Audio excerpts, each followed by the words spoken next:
15 अगस्त की आप सबको शुभकामनाएं। 15 अगस्त पर पीएम मोदी का बड़ा ऐलान, भारत को मिलेगा अपना खुद का फाइटर जेट इंजन। आज 15 अगस्त के मौके पर लाल किले से प्रधानमंत्री नरेंद्र मोदी ने देश को संबोधित करते हुए कई अहम बातें कही, लेकिन सबसे बड़ी और चर्चा में रहने वाली घोषणा थी भारत को अपना खुद का made in India fighter jet engine बनाना चाहिए।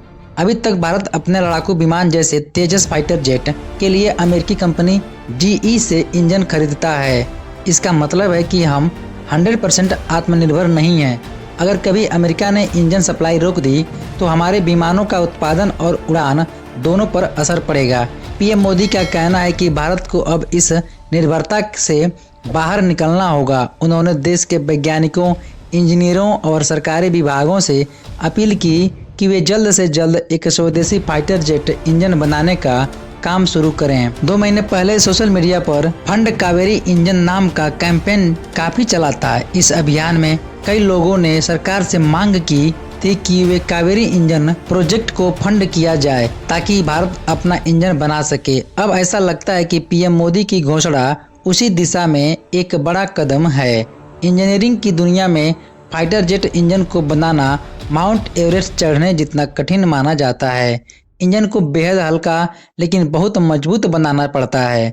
यह हजारों डिग्री तापमान सह सके और फिर भी बिना टूटे या पिघले काम करता रहे। इसके लिए मेटलर्जी यानी धातु विज्ञान में महारत जरूरी है। मेटलर्जी वह विज्ञान है जिसमें अलग अलग धातुओं को मिलाकर खास मेटल बनाए जाते हैं। फाइटर जेट इंजन के लिए ऐसा मेटल चाहिए जो बहुत हल्का हो, हाई टेम्परेचर झेल सके, लचीलापन रखे। भारत के पास प्राचीन काल से मेटलर्जी की अच्छी परंपरा रही है, लेकिन फाइटर जेट इंजन के लिए आधुनिक मेटल बनाने में कई दशक लग जाते हैं। अच्छी बात यह है कि DRDO के कावेरी इंजन प्रोजेक्ट पर काम करने से भारतीय कंपनियों को काफी अनुभव मिला है।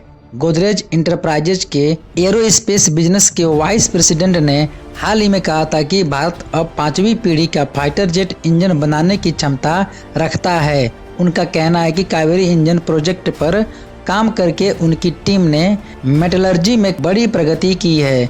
इतिहास गवाह है कि अमेरिका कई बार देशों को फाइटर जेट इंजन देना बंद कर चुका है। 1980-90 के दशक में अमेरिका ने चीन को इंजन देना रोक दिया। ईरान और पाकिस्तान पर भी ऐसे बैन लग चुके हैं। भारत पर भी 1998 के परमाणु परीक्षण के बाद 3 साल तक एरोस्पेस टेक्नोलॉजी पर पाबंदी रही। इन घटनाओं ने साफ किया है कि अगर भारत खुद अपना इंजन नहीं बनाएगा तो भविष्य में सप्लाई रोकने का खतरा हमेशा रहेगा। पीएम मोदी के बयान से साफ है कि भारत सिर्फ अमेरिका पर निर्भर नहीं रहेगा। फ्रांस को एक भरोसेमंद पार्टनर माना जा रहा है।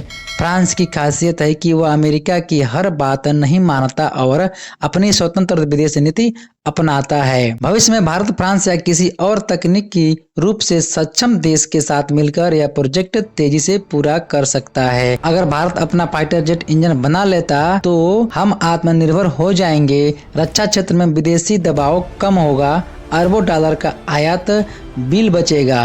भारत अन्य देशों को भी इंजन एक्सपोर्ट कर सकेगा। प्रधानमंत्री ने साफ कहा कि क्या हमारा अपना made in India fighter jet engine होना चाहिए या नहीं। इस सवाल के साथ उन्होंने देश की वैज्ञानिक बिरादरी और युवाओं को काम पर लग जाने का आह्वान किया। अब देखना यह होगा कि आने वाले बजट में सरकार इस प्रोजेक्ट के लिए कितनी फंडिंग देती है, क्योंकि बिना पर्याप्त निवेश के यह सपना पूरा करना मुश्किल होगा।